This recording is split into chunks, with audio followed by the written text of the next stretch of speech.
Sempre uma delícia estar em casa. Sempre bom estar de domingo, que domingo é o único dia que eu não venho no centro. Então é sempre muito bom vir aqui de manhã falar e refletir com todos. Eu sempre gosto de falar uma coisa vinculada a alguma coisa que eu estou precisando, né? É sempre assim. A gente, quando vai pensar numa palestra, a gente pensa em algo que caberia para a gente mesmo naquele momento, ou que alguém trouxe algum assunto, enfim. E sempre existe um jeitinho diferente de olhar, de enxergar para a mesma coisa. Isso a gente aprende muito com a psicologia, né? Você pode, com a mesma coisa que você está lidando, diferente forma de olhar, transformar essa coisa em algo completamente diferente daquilo que você supunha. E outro dia eu fui convidada pela casa para falar no Desaate. Vocês sabem que a gente tem um departamento que funciona às segundas à noite, a partir das 20 horas, e que existe todo um trabalho vinculado a, teoricamente, largar, vamos dizer assim, largar, suportar, melhorar, enfim, coisas do comportamento humano vinculado a vícios. Então, drogaditos de toda natureza, familiares, são atendidos com a finalidade de que sejam, que esse comportamento mude, que o vício acabe, na verdade, né? E aí, falando nesse dia, eles têm um princípio. Eu não faço parte do Desaate, mas é muito interessante que o Desaate tem um princípio todo mês, não é isso, Dorival? E esse princípio, ele é o que norteia as palestras daquele mês. Então, o princípio vai ser amor e caridade num determinado mês, o outro esperança e tal. E era mudança de comportamento, e eu vim falar, e aí pensei, como que a gente muda comportamento? O que a gente é? Então, eu vou ampliar um pouquinho o que eu falei no Desaate hoje aqui. O que a gente é, afinal de contas? A gente é um montão de coisas. A gente pode dizer, somos um espírito em evolução, somos um corpo encarnado com o espírito, e somos isso, e somos aquilo, somos tantas coisas. Poderíamos definir o que nós somos, o que viemos fazer aqui, de um monte de maneiras. Mas assim, bem resumidamente, nós somos o que nós acreditamos e o que nós deixamos de acreditar. Porque você norteia todas as suas atitudes naquilo que você acredita. E a crença nem sempre ela é tão consciente, tão palpável. Então a gente é fruto disso, a gente age de acordo com o que a gente acredita e o que a gente não acredita. Nós somos seres bastante complexos. Essa crença, ela é construída. A doutrina está aqui para que nós tenhamos consciência, pautados na razão, das coisas como elas se passam no plano encarnado, onde nós estamos encarnados, e no plano onde nós estaremos desencarnados, o plano material e o plano espiritual. Então é extremamente importante que a gente comece a perceber por que a gente age diferente daquilo que às vezes a gente ouve, estuda ou quer agir. É muito interessante como a vida faz com que nós tenhamos atitudes vinculadas àquilo que a gente vivenciou e, portanto, acreditou. Coisa que a gente não pega, dificilmente a gente realmente acredita, dado o estágio evolutivo que nós estamos. Então, eu estava pensando aqui como conversar sobre isso, né? Talvez exemplificando com as coisas que nós estamos passando e com o que o Cristo nos deixou tão bem dito. Vou puxar um gancho, não esperava, mas a questão do desencarne coletivo. Quantas pessoas que estudam a doutrina, logo no Livro dos Espíritos, que geralmente é o primeiro livro estudado, a gente já sabe sobre desencarne coletivo. Como nos comove saber que as pessoas juntas desencarnaram. Como que é difícil a gente saber daquela dor, né? Embora a gente não esteja sentindo, a gente pode imaginá-la. Então a gente entra numa comoção. É bastante difícil presenciar aquela dor, porque não é uma pessoa que agora está chorando. Se a gente passar ali no HB, que eu estou toda hora lá dentro, né? Se a gente passar ali, tem muita gente chorando na emergência, tem muita gente chorando lá na porta do HCM, no Luci. No Luci não por desencarne, mas por outras contingências. E a gente está vendo óbito toda hora, no Hemocentro onde eu fico. A gente está vendo óbito toda hora. Mas o desencarne coletivo, ele nos comove pela própria característica. E se nós nos reportarmos à doutrina, a gente vai saber, e vai lembrar disso, que existe todo um motivo, nenhuma folha cai da árvore se não for a vontade do Pai. Existem sempre razões para que as coisas aconteçam.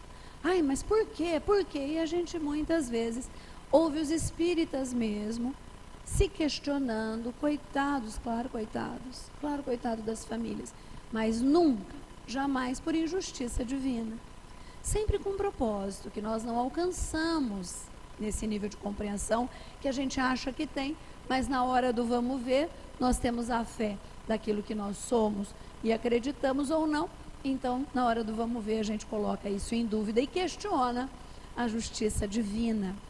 Mas nós nos esquecemos que quando, e não vou fazer nenhuma apologia, nem vincular com o dia de hoje, do que vem por aí, mas quando eu, Agnes, recebo um dinheiro na minha mão, e esse dinheiro me é da responsabilidade de construir um hospital, e eu não construo, todas as pessoas que não tiverem acesso àquele hospital e morrerem por causa disso, é da minha responsabilidade o desencarne de todos. Então, às vezes, a minha atitude, embora de forma muito mais subliminar, velada, indireta, mata muito, muito mais gente do que eventualmente acontece um desencarne coletivo. Então, a gente tem que refletir, primeiro, que tudo é justo. Segundo, que está sob um controle da espiritualidade maior. E nós, que às vezes acreditamos, não acreditamos, vocês já ouviram falar, acredito mais ou menos? Eu tenho um pouquinho de fé nisso. Dá para mensurar no que você acredita, ou você acredita ou você não acredita. Mas de qualquer forma, em todas essas situações, nós temos que fazer exatamente isso. Prece. Prece como?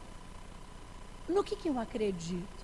Então agora eu vou contar uma historinha para vocês de uma moça, uma senhora, com 3 filhos doentes, um marido, na verdade minto, 3 filhos para cuidar, pequenininhos, um marido muito doente, que já tinha perdido o emprego, estava numa situação absurda, muito difícil da vida dele, acamado, e essa mulher desesperada, porque ela já não conseguia mais nenhum bico, não tinha condições de comprar os remédios que precisava para esse marido, não tinha acesso à saúde, as crianças pedindo por pão, e ela queria muito trabalhar, mas ela não tinha como descuidar daquelas 3 criancinhas, daquele marido, e ela levantou naquele dia e disse, eu tenho muita fé, que hoje eu vou conseguir pelo menos alimento para os meus filhos e para o meu marido, porque se ele não comer, ele ainda vai piorar mais.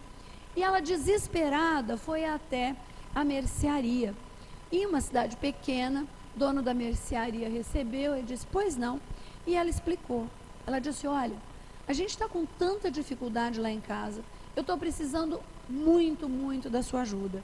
O senhor, por favor, poderia me vender alguns itens para que eu alimente a fome dos meus filhos, do meu marido, e assim que melhorar as coisas, porque eu tenho fé que ele vai melhorar, eu vou arrumar emprego, vou conseguir alocar as crianças para que alguém cuide para mim, eu vou lhe pagar até mais do que o senhor me vender. O homem olhou bem para a cara dela e falou, está escrito instituição de caridade aqui na frente? Minha filha, esse discurso eu escuto de todo mundo. Se eu for parar minha vida e lhe vender fiado, eu vou ter que fazer isso com todo mundo que vem aqui na porta. Eu simplesmente não posso lhe atender, a senhora me desculpe, mas vai procurar algum lugar aí que dê comida de graça, porque esse aqui é meu ganha-pão. Eu não vou poder dar nada para a senhora, não. Mas, senhor, eu estou lhe pedindo, a minha história é real.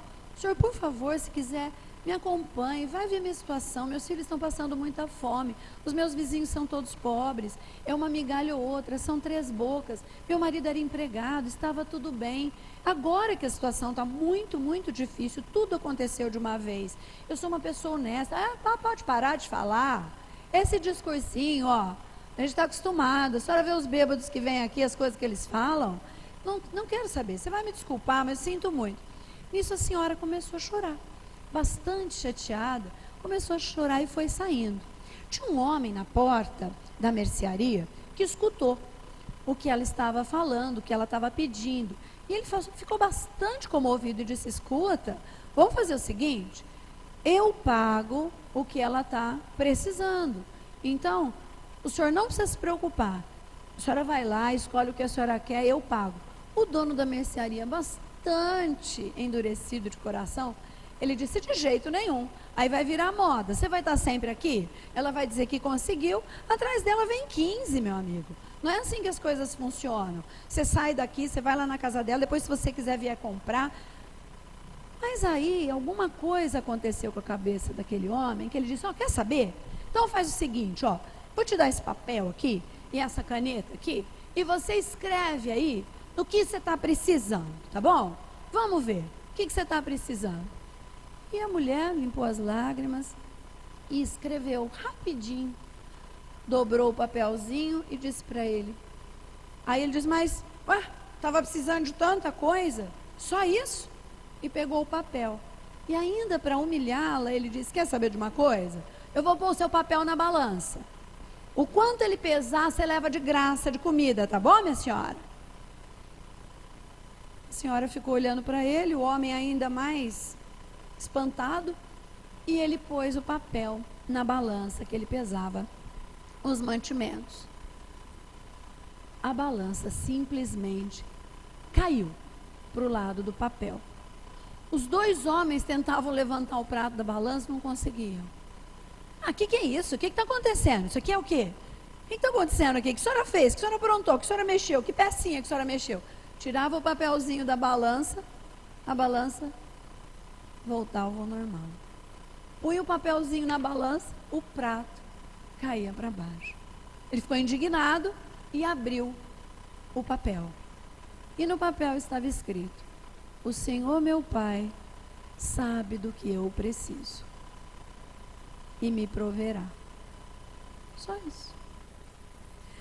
Lógico que a moral da história, ela levou muita coisa para casa. E ele aprendeu uma lição, como muitos de nós às vezes precisamos aprender.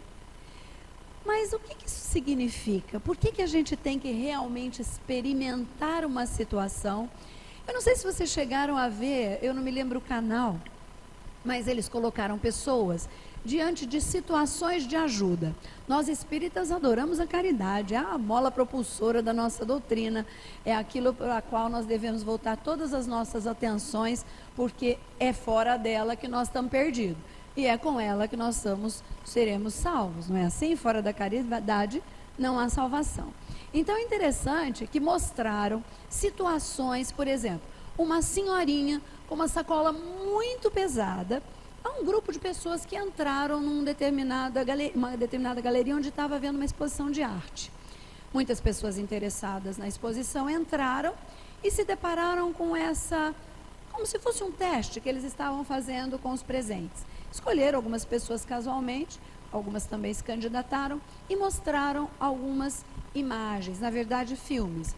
Em um deles, uma senhora carregando uma sacola muito pesada. No outro, um cego tentando atravessar. E assim, várias situações do dia a dia, onde você pode realmente externar aquilo que vem aprender em 4 paredinhas, né? Ou então que lê dentro da sua casa. Que é lá fora, né? Muitas vezes também, e de uma forma ainda mais contundente, dentro de casa. Mas lá fora a gente exercita o que aprende, por exemplo, aqui na Casa Espírita. E quando eles mostraram, as pessoas, alternativa A, você ajudaria? Alternativa B, talvez. Alternativa C, de jeito nenhum. Todo mundo, claro que eu ajudaria. Olha, a senhora está ali do lado da sacola, de forma tão pesada, né? O coitadinho lá precisando de ajuda, o outro caiu, o outro espalhou todos os papéis que tinha na pasta, porque ele abriu a pasta sem querer. Você ajudaria? Ajudaria. Você faria. Sem dúvida, eram pessoas com aparência muito boa, assim, de que eram ternas, pessoas, né, que não tinham carinhos de ruins, não, muito pelo contrário, senhora, moça, mocinho, né? Só que aí, para a surpresa deles, eles colocaram câmeras ao longo do trajeto até essa galeria. E todas essas situações haviam acontecido ao longo do trajeto. Então eles pagaram alguns atores, por exemplo, a senhorinha com a sacola pesada, tinha a senhorinha com sacola pesada nos pontos onde a câmera passava. E essas pessoas, logo que elas entraram na galeria, as que se candidataram, elas foram escolhidas. E também se candidataram em função de acharem que, obviamente, né, elas se candidataram porque acharam, claro que eu posso fazer isso, claro que eu vou optar pelo melhor, claro que eu sei responder isso com tranquilidade. Mas também tinham sido filmadas e não sabiam. Nem uma das que disse, né, das que disseram, aliás, que fariam o bem, tinham feito na hora que havia oportunidade ali, que tinha aparecido a oportunidade. Então passa muito nitidamente nos filmes, né, as pessoas, a senhorinha lá com a sacola, por exemplo, e o sujeito que tinha posto, sem dúvida eu ajudaria, passando reto do lado. Ele foi filmado passando reto do lado. E ele disse que ele não teria dúvida alguma que ele ajudaria. E assim com todas as situações e com todas as pessoas que foram testadas. Então, na teoria parece muito fácil. Mas na prática, essa questão de acreditar, essa questão de ser e de fazer, fica um pouquinho mais difícil. E o Cristo nos alertou. E é interessante como o meigo Rabi da Galileia, de meigo às vezes, ele ficava bravo, né? Jesus tem uma passagem que o Evangelho nos conta, que ela é muito importante. Conta o Evangelho que um homem já estava cansado de lidar com seu filho tido como lunático. Conta o Evangelho, ora ele caía na água, ora ele caía no fogo. Ele estava completamente fora de si. Ninguém dava jeito naquele jovem. E o pai estava desesperado. Então ele pegou essa criança e levou até os discípulos do Cristo, que absolutamente nada puderam fazer. Inconformado, né? E os discípulos também levaram até Jesus. E Jesus não teve dúvida. A primeira coisa que ele disse: raça de incrédulos e de depravados, até quando terei que estar convosco? Até quando sofrereis? Pôs a mão na cabeça do jovem, o jovem ficou absolutamente curado. Os discípulos, claro, né? Como assim? Como que a gente não conseguiu, mestre? A gente tentou. A gente tentou mesmo curar o jovem. E o Cristo, com muita calma, por causa da vossa incredulidade. Em verdade vos digo, se tivesseis a fé como um grão de mostarda, diríeis a esta montanha: transporta-te daqui para ali, e ela se transportaria. Nada vos seria impossível. A gente acredita nisso? Por que o Cristo não disse: se tivesseis a fé igual ao de um grão de mostarda, ou de um grão de mostarda? Ele fala a fé como um grão de mostarda. Porque o menor dos grãos sabe a que veio. Nós estamos sendo informados por N espíritos missionários ao que viemos.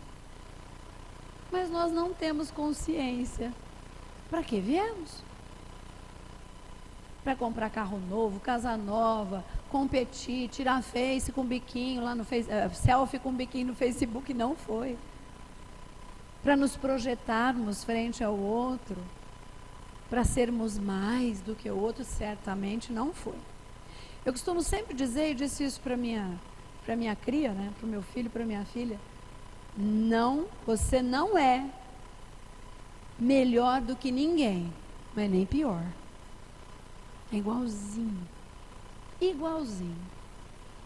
Então você não nasceu, não está na tua testa dizendo: estou limitado a isto aqui. Não. Você fez, eu sou capaz de fazer. Eu fiz, você é capaz de fazer.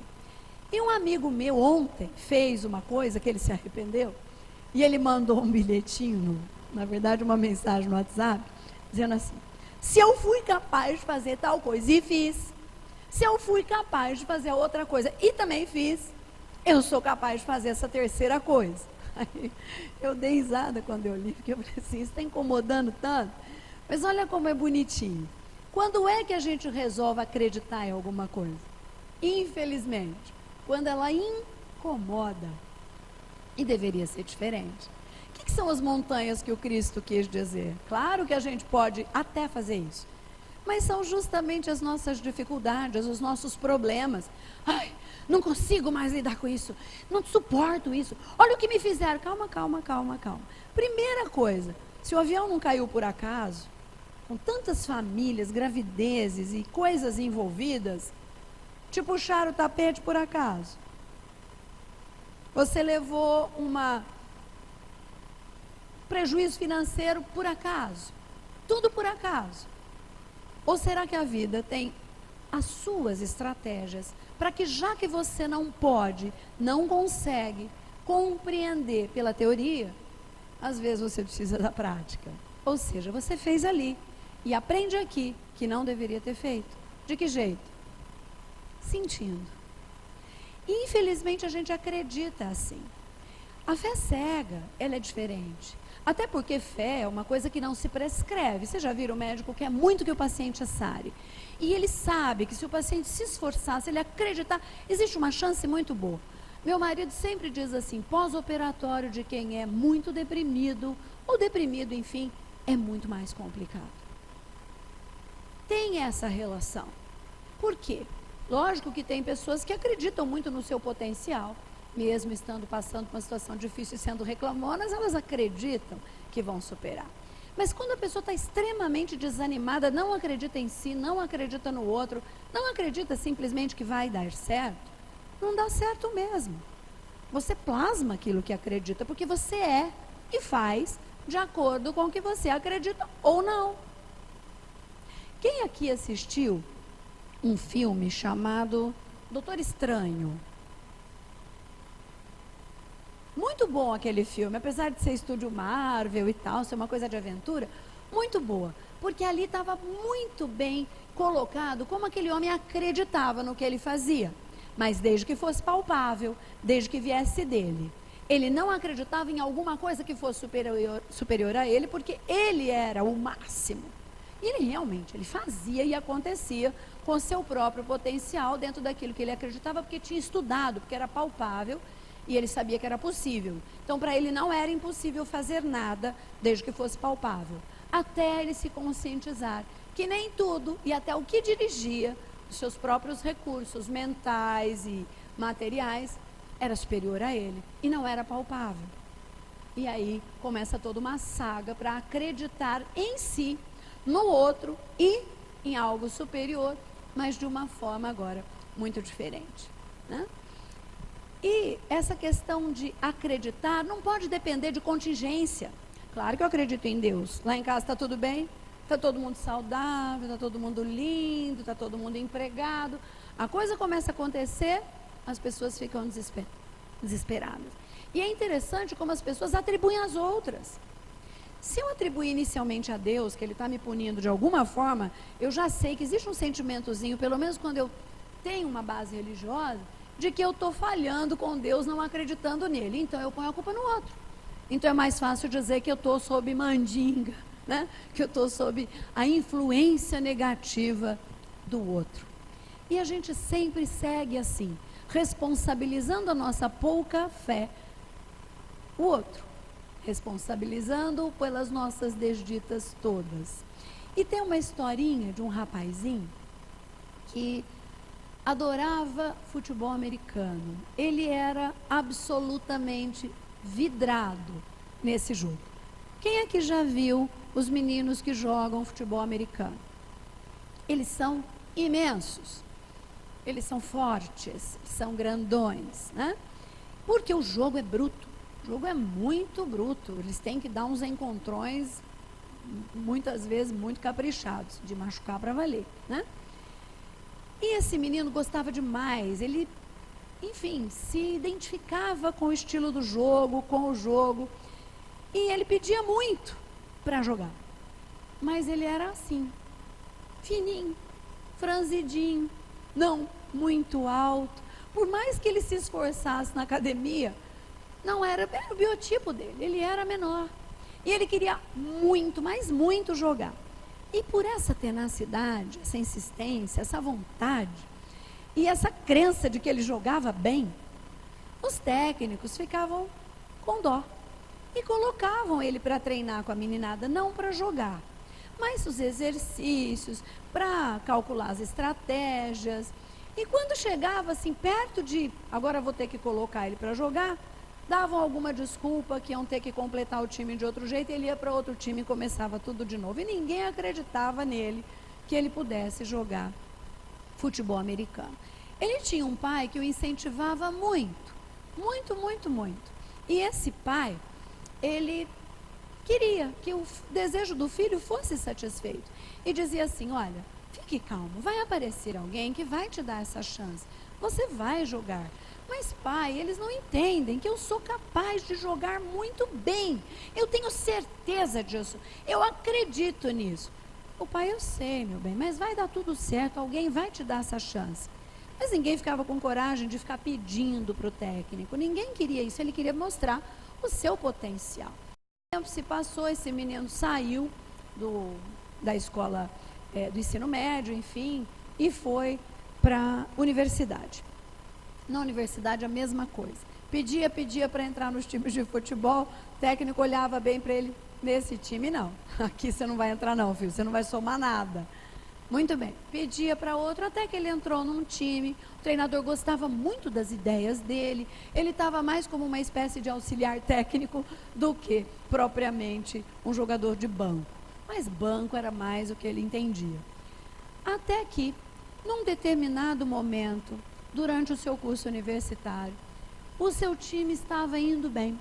Era uma final de campeonato e esse moço estava bastante triste por uma contingência naquele momento. E o técnico estava desesperado, o time estava perdendo, faltavam poucos minutos, estava todo mundo já desanimado, o adversário era realmente muito bom e todas as tentativas, as estratégias para tentar ganhar já tinham se esgotado. Então ele pedia para os meninos, aguentem aí, vê o que vocês fazem, já não tinha mais o que fazer, o outro time era muito bom. E faltavam poucos pontos, eles tinham ido bem até um determinado momento. Esse garoto não teve dúvida. Ele disse, treinador, é a sua última chance, não tem mais o que você fazer, você está esperando perder, me põe no time. Meu anjo, vamos combinar, me põe, eu acredito que eu posso fazer a diferença. Me põe para jogar? O treinador diz, mas olha o que você está passando, olha a sua situação. Eu quero jogar, é agora, minha hora é agora, justamente por isso. E o treinador falou, fazer o quê, né? Acontece, já ouviram falar em corisco? O sujeito podia não ser forte, mas lambarim ensaboado, tinha péssimo desempenho perto dele. Ninguém pegava o garoto. Ninguém pegava. Ele simplesmente deu um show. Virou o placar e o time ainda ganhou com diferença de pontos razoável. A torcida, quando ele entrou, ninguém acreditava, mas ele acreditava. A torcida ficou extasiada. O técnico, como que eu não te pus antes? E todo mundo tão feliz que, claro, que não faltou, já com os amigos, já com o técnico, quem perguntasse, puxa vida, teu pai que queria tanto te ver jogar, você que prometeu para o teu pai que você faria tudo e que ele te veria jogar, de que adiantou tua fé? Teu pai morreu a semana passada e só agora você pôde jogar. Ele disse, claro, como vocês todos sabem, papai era cego e minha fé era de que ele me veria jogar. Pois foi exatamente o que aconteceu. Papai me viu jogar pela primeira vez. O que move um ser humano a acreditar tanto em algo? E nem precisa ler livro tipo O Segredo, que há um tempo atrás a gente tinha, né? É impressionante. As pessoas às vezes conversam com a gente nesse sentido. Mas você acredita que vai acontecer? Acredito. E as coisas que eu acredito, mas eu sei no que eu realmente acreditei ou não, elas acontecem exatamente como eu plasmo. estou falando de mim, Agnes. Elas acontecem com o meu plasma. Porque eu coloquei na minha cabeça, não sei de onde, a gente sabe de onde, né? Que nada me é impossível, desde que eu não perturbe a paz alheia e eu não prejudique ninguém. Para me defender, tudo bem, né? Mas desde que eu não prejudique ninguém. E a gente não acredita no Cristo, quando ele diz que a gente era capaz de mover uma montanha, se a gente acreditasse ao que veio. E a fé, como ela não é prescrita, não é transferível, não pode ser simplesmente informada, olha, ela é assim, assim, assim, assim, tenha. Então ela tem obstáculos. E o que um incrédulo encontra de obstáculo? Vinculando aí até ao filme atual que algumas pessoas assistiram. Primeiro, que é acreditar que existe algo que manda, entre aspas, mas que comanda, que controla um poder ao qual você está subjugado, no sentido de é você quem obedece. Isso é difícil para alguns. E é o obedecer na parte mais bonita do que isso significa. Quando alguns espíritos superiores, das poucas vezes que a gente tem contato com a espiritualidade superior, que a gente pode estar constatando através de um médium, ou então quando a gente está na presença de um médium que a gente sabe que é um indivíduo bastante evoluído, quem conheceu o Chico, por exemplo, nas experiências de quando chegavam próximas a ele, né? A gente sabe que a humildade, essa questão da hierarquia moral, ela nos faz prostrar diante do outro. Não há qualquer dificuldade em se prostrar ao bem. É uma sensação de paz interior, onde o orgulho, que é o que vincula o nosso, né, não está presente. Então não há qualquer problema com a palavra obedecer e ser controlado, quando é o bem que está no controle. Quando as coisas se passam nessa esfera. A gente é tão apegado, quem é mãe, então a gente tem o maior medo de desencarnar ou de perder um filho. Desencarnar e deixar um filho pequeno, ou perder uma criança, perder um filho, é o maior pavor das mães, pelo menos dos pais também, mas a gente, primeira coisa que você pensa, por exemplo, eu passei um sustinho aí com meu marido, que eu virei para ele e falei assim, poxa, nem que você me consolar. Ele falou, mas eu tinha certeza que eu ia morrer também, não estava em condições de te consolar. Nós passamos uma experiência aí que a gente achou que realmente ia desencarnar, né? E a primeira coisa que vinha na minha cabeça, eu falei, ai minha filha, ai meu filho, ai meu neto, né? Não pensava em outra coisa. E uma experiência que eu tive uma vez, mas foi uma experiência assim, não dá para eu traduzir para vocês, mas foi com um espírito que num outro médium, ele era de uma superioridade moral. Era um espírito tão elevado, que logo que ele começou a conversar, a energia que se instalou naquela sala era algo tão indizível, tão mágico, que não existia filho, não existia pai, não existia trabalho, não existia nada. Apenas uma sensação e um desejo enorme de me vincular com aquilo que eu não sabia explicar o que era. Mas eu já tive essa experiência. Era uma vontade simplesmente de me vincular. Tipo, pode levar. Pode levar.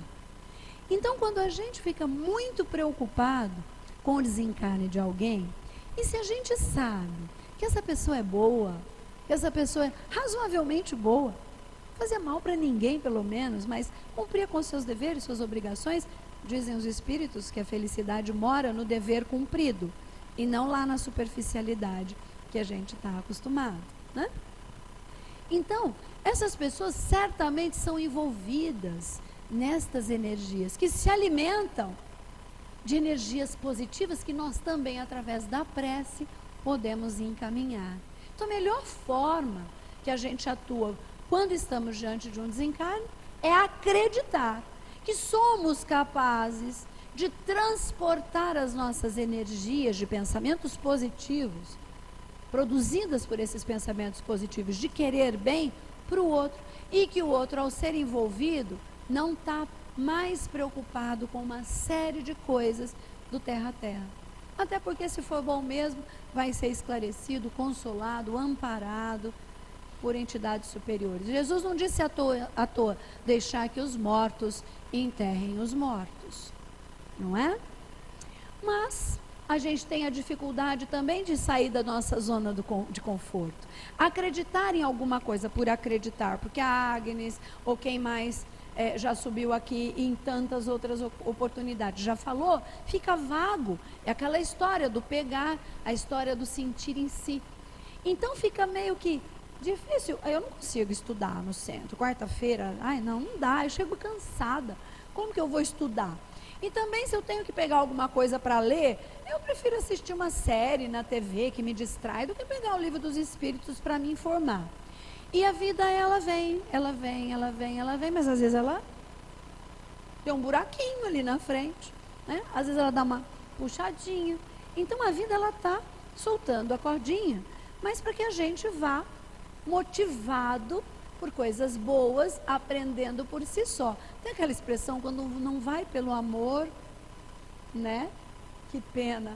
Às vezes tem que dar um tranquinho para ir pela dor. Então a vida observa.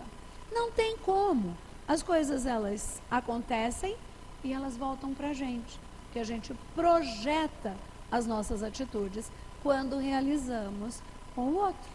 Então, Cristo disse: amai a Deus sobre todas as coisas e ao próximo como a ti mesmo. Porque é legal? Óbvio, é legal. Mas não é só por isso. Se você tem alguma expectativa com relação ao alto, perdoa, eu te perdoo. Mas como você perdoa o outro? Na própria oração que o Cristo deixou para a gente, ele disse, né? E a gente está pedindo isso, mas não perdoa ninguém, né? Impossível. Acho que vai umas 50 encarnações para a gente mudar alguma coisa. A gente vai fazer as continhas, mas pelo amor, né? São muitos anos para a gente mudar. Mas aí tem outra situação que impede a gente de acreditar piamente, e a gente conta uma historinha de exemplo, né? Uma historinha nada, uma parábola do Cristo, quando ele sai de Betânia com os discípulos, e diz o Evangelho que ele tinha fome, e ele olha e tem uma figueira maravilhosa, e ele vê a figueira, se aproxima e não tinha figos. E o Cristo olha para a figueira, os discípulos olhando para ele, e ele diz: ninguém comerá do teu fruto. E vai embora. Detalhe, não era tempo de figo. Quando eles retornam, eles observam que a figueira estava seca até a raiz. O que o Cristo quis dizer com isso? O que essa parábola? Claro que existem formas de interpretar a riqueza das experiências deixadas, mora justamente nisso. A gente tem várias interpretações, várias formas de conduzir o pensamento conforme a história nos conta. E o que a gente pode absorver vinculado a isso? Na verdade, ela mostrava que estava frondosa e que poderia saciar a sede. Mas ela estava apenas bonita por fora, ela não tinha frutos. É exatamente isso que a superficialidade nos dá. Exatamente isso. Nada. N-A-D-A. Nada. Você não tem como aproveitar, absorver nada do que a aparência é bonita, porém não sacia. E aí a figueira, entre aspas, ela teve que arcar com a sua esterilidade.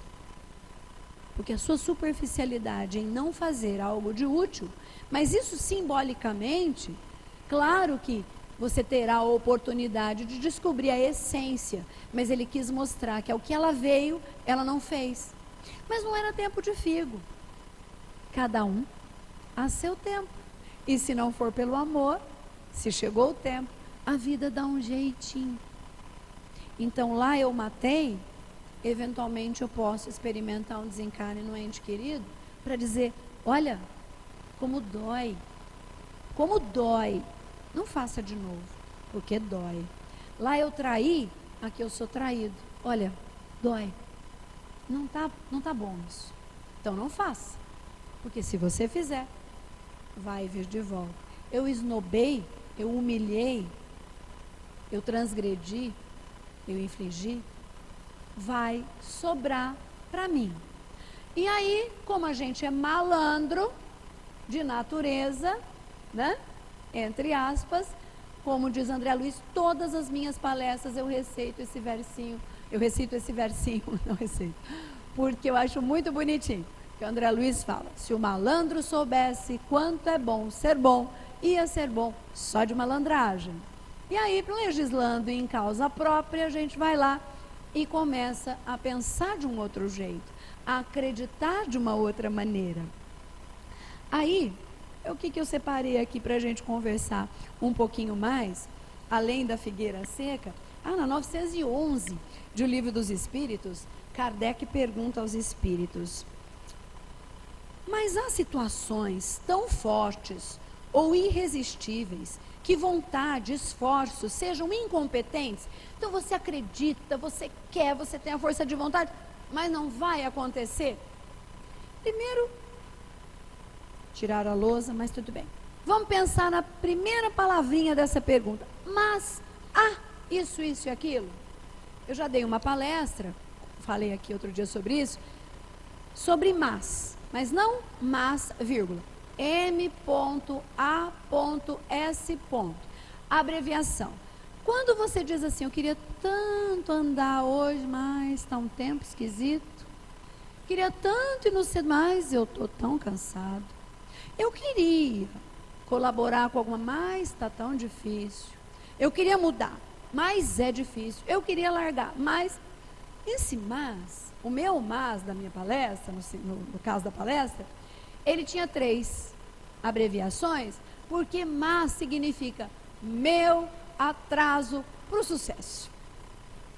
Como que eu posso atrasar tudo na minha vida? Usando o mas. Mas não dava. Mas não dá. Mas não deu. Mas como que o fulano conseguiu? Certamente ele acreditou, né? Acreditou no que podia. E repetindo a pergunta, Kardec diz, mas não há algo, situação tão forte, irresistível, que vontade e esforço sejam incompetentes para realizar? Os espíritos não mandam um recadinho, são bem diretos, não tem subliminar, né? Não há. Assim, os que dizem, eu quero e acredito, mas são só os seus lábios que dizem. E eles continuam. Quando o homem julga não conseguir, é que seu espírito ainda tem pouco adiantamento. Segundo o Evangelho, capítulo 19 fala isso bem, aquela passagem do Cristo sobre a crença e sobre a questão do rapazinho, do lunático, está em Mateus, no 17, de 14 a 20. No Evangelho a gente encontra no capítulo 19. E lá vocês vão ver, no desenrolar das explicações dos Espíritos, que eles colocam a fé como a mãe de todas as virtudes que conduzem a Deus. Por quê? Como você pratica o amor, a caridade, a paciência, você não acredita na finalidade disso ou nos resultados que isso pode trazer? Como que você pode se movimentar sem ser com base no que você acredita ou não acredita? Então é óbvio que a fé é fundamental, né? Mas aí tem sempre uma desculpa. Tem uma historinha aqui que eu coloquei que eu achei tão bonitinha. Vocês já devem ter ouvido isso pelos WhatsApp da vida, né? Porque as pessoas às vezes dizem assim, para finalizar, as pessoas dizem, olha, Agnes, eu até acredito, mas eu tenho um marido que me impede de realizar essas coisas. Eu tenho uma mãe que nunca me incentivou. O meu pai me desanimava o tempo todo. Eu fui criada pela minha avó, que era uma pessoa que nunca me incentivou. Minha autoestima é baixa. E aí vai. Os más da vida, né? Tá grandinho? Tá vacinado? Tá independente? Tá frequentando a casa espírita? Tá lendo? Tá ouvindo? Sorry. Não tem mais essa desculpa. Mas está ouvindo mesmo? Aí vem a historinha, bonitinha, que eu gosto muito do sapinho. Já ouviram falar do sapinho, que é a gincana que ia ter no pântano? Hã? Ia ter uma gincana no pântano. Ah, eu vou usar o termo aqui, eu não sei qual é o coletivo de sapo. Sapaiada, pode ser? Certamente não é o coletivo de sapo. Mas tinha uma sapaiada toda envolvida com essa gincana que acontecia a cada não sei quanto tempo naquela lagoa, daquele pântano lá, enfim. E todo mundo ficava envolvido. Vinha sapo de todas as regiões. E vinham animais de todos os tipos para assistir, porque era muito engraçadinho. Eles colocavam as provas e os sapos, as rãs, as pererecas, tudo tinham que cumprir aquelas provas. E havia um monte de gente envolvida, porque a premiação era muito boa. Já ouviram falar nisso? Alguma vez? Tem alguma semelhança? Falou que o prêmio é bom, a gente vai lá correr, comprar para pouco pão para ver se ganha. Mas enfim, ou vamos concorrer, né? Mas tinha prêmio, né? Então a gente às vezes só se mobiliza porque tem prêmio. Tudo bem. E aí, o que aconteceu? Todo mundo, né, estava ansiosíssimo para ver a prova, porque a prova mais importante, ela era segredo. Ninguém sabia o que ia acontecer. Então, os sapinhos não tinham como se preparar, porque era uma prova surpresa. Então, será que eu sou capaz? Será que eu vou ganhar? Será que não? E aí, o locutor lá da gincana dos sapos, né, o seu Coati, sei lá quem, ele estava dizendo para todos: olha, agora nossa prova surpresa será revelada, o nosso prêmio é isso, mais aquele outro, extremamente tentador. E os sapos todos mobilizados para, que será? Será que eu vou conseguir? E de repente começa a subir de dentro da lagoa um paredão. Um paredão, e não parava de subir o trem, e subia, aquele negócio alto, e todo mundo começou a olhar, e o que será que vai acontecer, meu Deus? E o prêmio era para quem chegasse lá em cima. Alguns dos milhares dos concorrentes já olharam, sabe aquela coisa do tipo assim, isso não é para mim. Como você sabe? Eu não sou capaz de fazer isso, de ter aquilo. Está escrito na testa? Bem, nasceu, vai lá, corre no manual de instrução e vê o que está escrito, do que você é capaz e do que você não é. Mas aí, todo mundo, né? Cada um é cada um, uns já foram saindo. Ah, isso não é para mim, não. Outros olharam a minha Nossa Senhora. Outros começaram a pegar uma distância enorme para ver se conseguia pular para ganhar uma vantagem ali. Fato é que quando apitaram que era para começar a subir, a coisa empipocou de sapo. Era um em cima do outro, tentando subir, grudava com as patinhas e tentava pegar na borda e subir em cima do outro. Todo mundo querendo o tal do prêmio. E a torcida, animada, porque a prova era tão difícil, que estava mais divertido ver cair do que ganhar. Então o pessoal começava a cair e eles, olha aí seus burros, olha aí seus incompetentes, vocês são doidos, olha que louco, seu louco, onde você pensa que você vai cair, bom, caía e todo mundo ria. Estava divertidésima essa campanha, essa gincana, porque ninguém estava conseguindo, mas tinha os sapinhos lá, então assim, de milhares foram sobrando centenas, algumas dezenas, algumas unidades de sapinho. E aí, o que chamou a atenção e a torcida começou a ficar um pouco desconfiada, é que tinha um sapinho que ia devagarzinho, mas ele ia, ou devagarinho, hein? Devagarinho, né? Ele ia devagarzinho, minha avó que falava, devagarinho, e ele subia. E a torcida toda, desesperada, você tá louco, rapaz? Você acha que vai chegar lá em cima? Que é isso? Oh, desce daí, todo mundo. E os outros sapinhos caindo. Para surpresa, para espanto de todo mundo, o sapinho chegou lá em cima. O sapinho lá de cima, nossa, ganhou o prêmio, estava tão orgulhoso.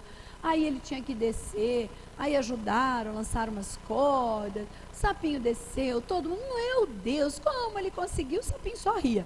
Como ele conseguiu isso e tal? Tinha uma tartaruga, estava do lado de um sapo que só estava assistindo, um sapinho mais velho. Meu Deus do céu, como é que esse sapo conseguiu fazer isso? Olhando daqui, isso é impossível para um sapo. O que esse sapinho tem de diferencial que ele conseguiu fazer isso?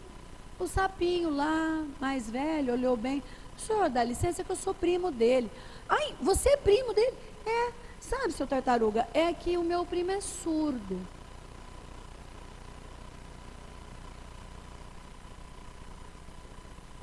E daí? E daí que você não acredita em mim? Eu só tenho que rezar para que você acredite em você. E eu tenho que acreditar em mim.